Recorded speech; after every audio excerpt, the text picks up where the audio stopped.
Hello, friends. Today, we'll talk about something most travel agents prefer to keep quiet about, shyly averting their eyes.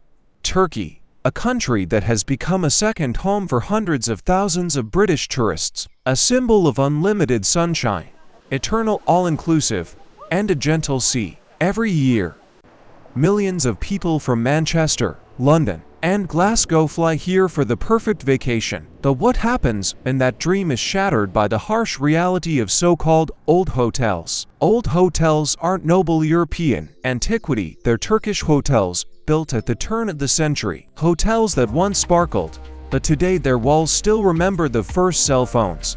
They entice with incredibly low prices and beautiful photoshopped images, but hide real dramas behind their facades. Is it even worth spending your hard-earned pounds and flying to these controversial destinations? Or is it better to overpay to avoid crying on the balcony on your first night? We'll take a detailed look at 3 of the most controversial and hotly debated hotels, so you can give your verdict. Part 1. Annabella Park Hotel Incekum, the shadow of an older brother. We'll begin our dive in the Alanya region, in the quiet town of Incekum. Here, surrounded by pine trees and palm trees, lies the Annabella Park Hotel. Its current rating hovers around 4.3 out of 5. Sounds good, right? But the devil, as always, is in the details. And this hotel is a classic example of the great Turkish compromise.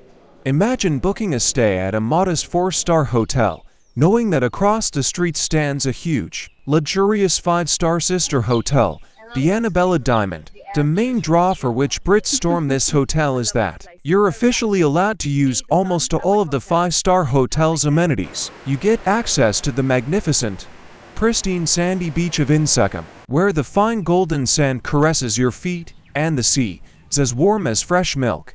You can sip cocktails at the Diamond bars, ride their water slides, and sunbathe on their loungers. But now let's take off our rose-colored glasses and step inside Annabella Park itself. The real conflict begins when you realize you'll be staying in a very tired, old building. The rooms are tiny, the furniture reminiscent of the bestiaries of the past decade.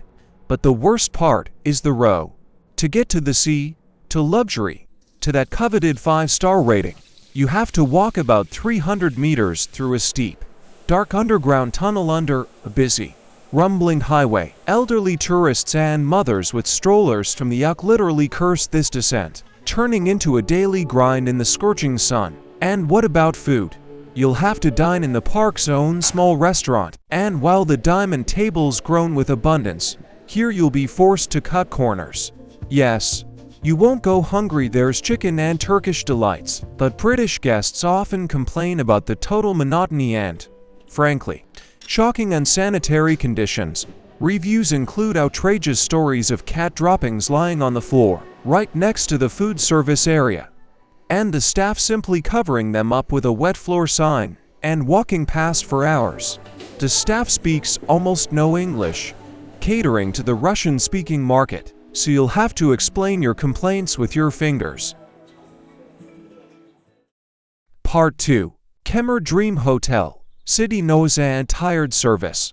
Let's move to the other coast, to Kemer.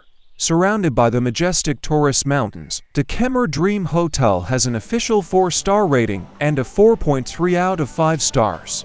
This hotel is a favorite spot for those who want to be at the center of the action. It consists of 2 buildings, the older Building A, built in 2003, and the slightly newer Building B. The main advantage is the location. You're in the heart of Kemer, with clubs, bars, and shops all at your fingertips.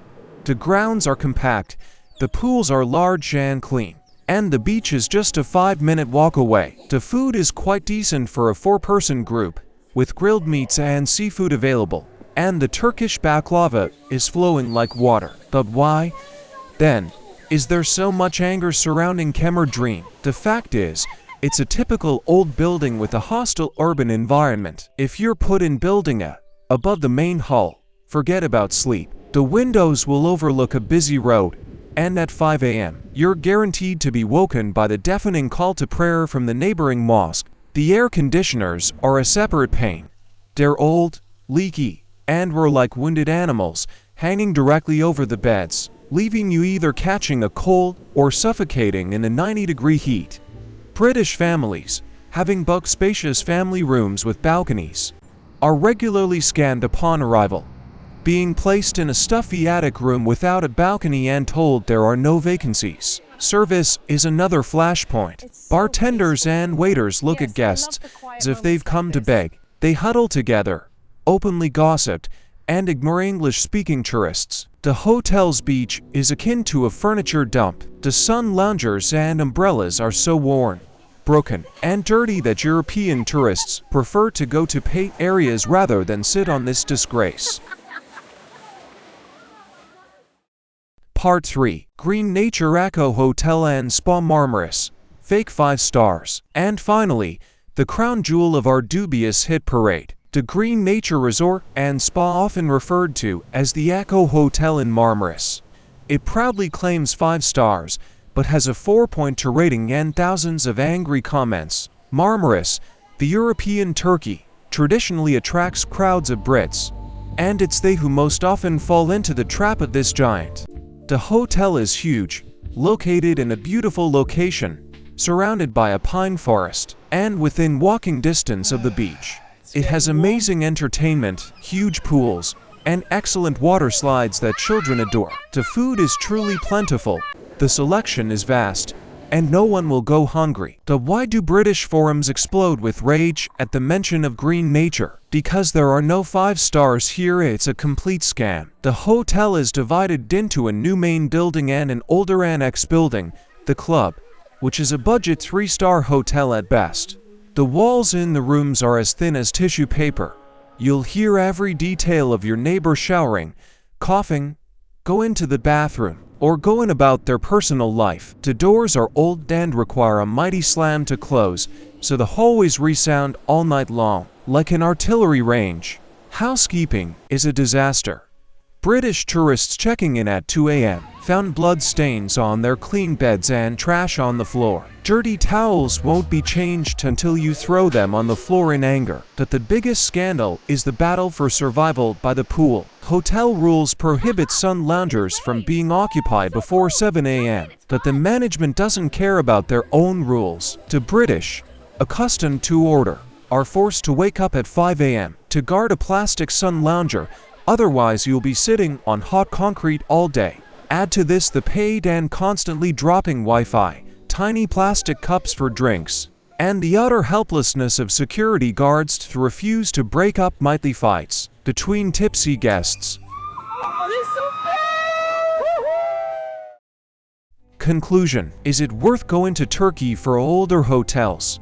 So, we come to the main question: are these hotels worth going to? My answer is yes, but only if you clearly understand the compromise you're making and your goal is strict budget savings. If you expect European service, quiet, and respect for your consumer rights, Turkey's older hotels will fray your nerves. You'll spend your vacation arguing at reception, beating clean towels, or trying to sleep to the din of a disco and the cries of a neighbor's child behind a cardboard wall. Turkey is beautiful, but it can be cruel to those who try to cheat the system and buy a 5-star paradise for the price of a hostel. Choose your hotels wisely and carefully read recent reviews from real people, not advertising brochures.